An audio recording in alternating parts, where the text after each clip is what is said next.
I got the music in me, knew it simply had to be my destiny. I'm blessed to be the best within my CNHEND. Please believe not Ninja Gaiden. I'm not the guy to fight with them lightning. They come and dumb and I leave them enlightened. What's up, my wizards? Dev from Strictly Better down there. We got decks and ish.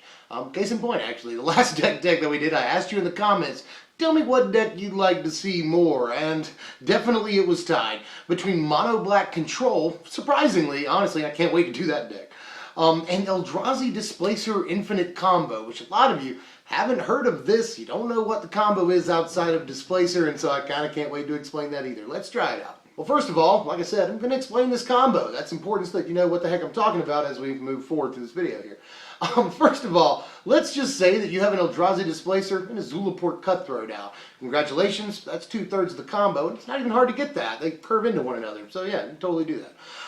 What you need to do now is play a Brood Monitor. That will give you 3 Eldrazi Scion tokens right there on your battlefield there. What you do, you sacrifice those Eldrazi Scion tokens for 3 colorless mana. That will make your opponent lose 3 life and you'll gain 3 thanks to Zulaport Cutthroat. You'll use the 3 colorless mana that you just got from sacking the Scion tokens to activate Eldrazi Displacer's ability, targeting the Brood Monitor that you just played. That will blink the Brood Monitor. He'll leave play, he'll come right back into play tapped, and you'll get 3 Eldrazi Scion tokens. What do we do with those? We sack them for 3 colorless mana. That will make our opponent lose 3 life. We'll gain 3 life. Then we'll use that colorless mana to activate Eldrazi Displacer, blinking our Brood Monitor. He'll come right back into play, give us 3 Eldrazi Scion tokens, which we then sacrifice for 3 colorless mana. That will make them take 3, and we will gain 3. We use that colorless mana to target the Brood Monitor. See what I mean? That easy. Infinite combo, goes forever, and as soon as you drop the monitor, you win the game, more or less. So, as far as applying this to a deck, what exactly are we supposed to even do here? Well, as far as the numbers go, in either of the decks I'll show you today, I'd probably play 3 Eldrazi Displacer, 4 Zulaport Cutthroat, and 2 Brood Monitor. Brood Monitor is a 6-drop. It's highly likely that you'll draw into it, especially considering both decks we're playing have ways of drawing cards. So I wouldn't play too many copies of Monitor, especially considering both decks I'm going to show you can easily win without Brood Monitor. Not that big of a problem. But Zulaport Cutthroat, pretty important to both decks, and Displacer's just good. You don't want to draw it all day because it doesn't really matter in multiples at all. So that's the numbers I'd play there. Now, as far as the first deck I'm going to show you, my idea initially was a sort of a Eldrazi Aristocrats kind of build, mostly because of the power of a card like Catacomb Sifter. Catacomb Sifter has good synergy with Eldrazi Displacer. Not only when it comes into play will you get the Scion token that allows you to sacrifice and have the mana available to activate Eldrazi Displacer. That's important. But if we have a colorless mana available to us in our mana base at the time, then we can always blink the Catacomb Sifter with the Eldrazi Displacer and get a token every time we do that. It's actually good to be able to create even maybe multiple creatures every single turn. That's not bad at all. And we're also able to scry. That ain't half bad either. As far as other things that produce Eldrazi Scion tokens and have good synergy in a deck idea like this, I'd probably play 4 Blister Pod and 3 Carrier Thrall. Mostly because they're really good early game blockers. They produce when they die an Eldrazi Scion token that will again help us activate the Eldrazi Displacer, which is more important than you can possibly imagine. And since we're playing something like 11 creatures that create Eldrazi Scion tokens when they either enter the battlefield or die, it'll also help us get to that Brood Monitor quicker if we need to do that. We're going to play 4 Nantuko Husk in this deck. It's kind of a no-brainer. I mean, it's Aristocrats. There's 4 Nantuko Husk. We have to have a way of killing our creatures when we want to kill our creatures. Sort of a maybe surprise inclusion. I'm going to play 4 copies of Elvis Visionary in the deck. All of the 4-color rally decks play 4 Elvis Visionary, and I totally see why. Elvis Visionary is a great early game blocker that replaces itself with a card in your hand, allowing us to dig a little bit quicker into the deck. And this is especially good with something like Eldrazi Displacer. Again, every single turn we can draw an extra card if we have the mana, which is actually pretty darn good. It's just a great option to have. And finally, for the creatures in the deck, 4 copies of Siege Rhino. Siege Rhino is just, again, a hilarious thing to blink in and out of play with Eldrazi Displacer. And it's amazingly budget right now, Siege Rhino is. So I'd go with it for the next few months. Siege Rhino is just obviously, you drain 6 every turn. Seems pretty freaking good to me, especially on a huge body. So Yeah, 4 Siege Rhino, do it. And the only spell I'm going to play in the deck as far as this one goes is 3 Rally the Ancestors. Look, it's a Rally deck. Out of nowhere. Notice that I'm not playing Collected Company in the deck. I think that not many of our creatures do stuff when they enter the battlefield, which is usually a huge part of Collected Company.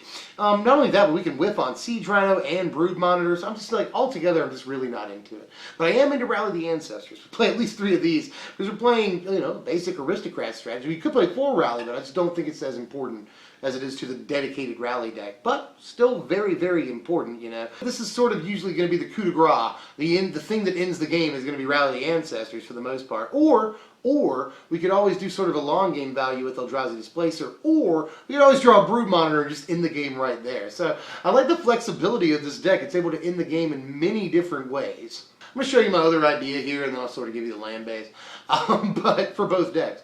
But you could also do Displacer Elves. Bear with me here. I'm going to play the same amount of combo pieces as I did in the Eldrazi Aristocrats deck. You know, I'm going to play 3 copies of Displacer, 4 Cutthroat, and 2 Brood Monitor. Cutthroat is really good in an Elves deck, it turns out. You don't have to have an Nantuko Husk to make it a good card. Cutthroat is just good, and it goes with the combo, so we have to play it. But as far as Elves go, what do we do?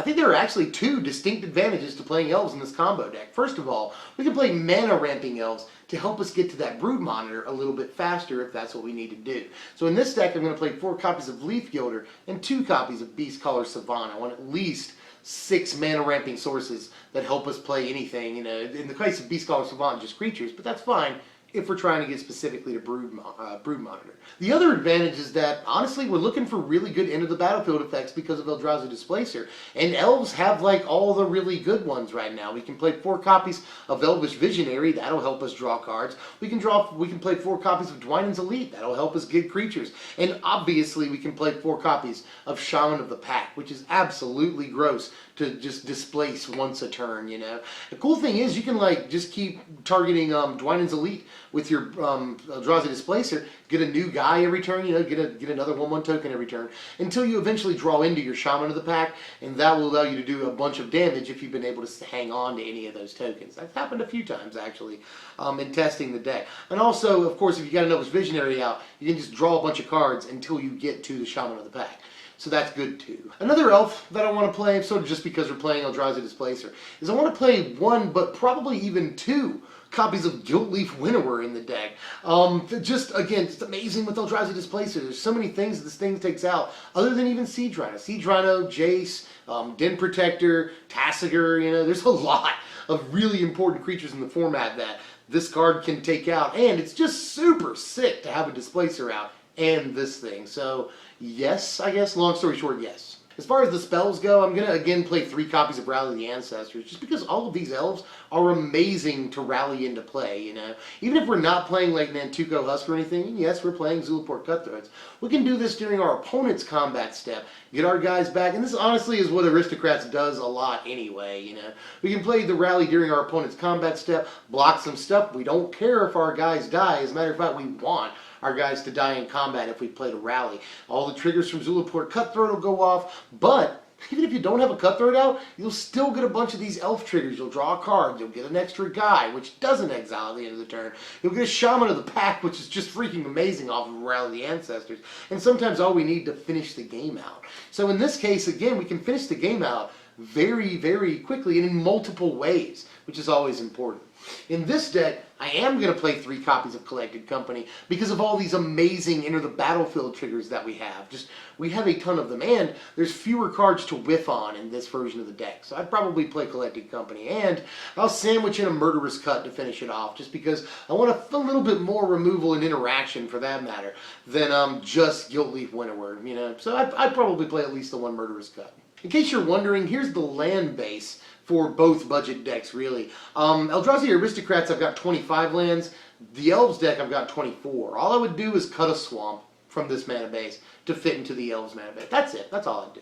But I do want to make a couple of points about this. We're obviously playing 4 copies of these 2 pain lands. That's 8 pain lands. So we can more easily activate Eldrazi Displacer. I think that's very important. And the only other real points I'll make is that with the Evolving Wilds are in there, not only to fuel Delve in this budget deck, but also because we can go get the 1 copy of Wastes, again helping us activate Eldrazi Displacer. The only other thing I'll touch on here is that if you had a couple of bucks, you could just make like an Abzan mid-range Displacer deck, and you wouldn't even have to have the combo.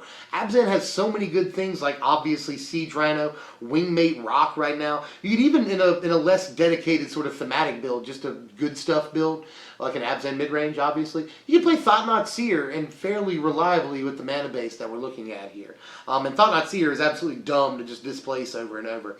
You also, though, get access to a couple of weird cards in Green Warden of Mirasa, which is probably amazing to displace over and over. In Linvala. Linvala seems utterly broken with the Eldrazi Displacer. Anytime you go under life, less life than them, you just gain 5. Anytime you have a few creatures on the board, just have a 3/3 flyer. Seems fine to me. Linvala seems like fairly dumb already, but just broken with Displacer.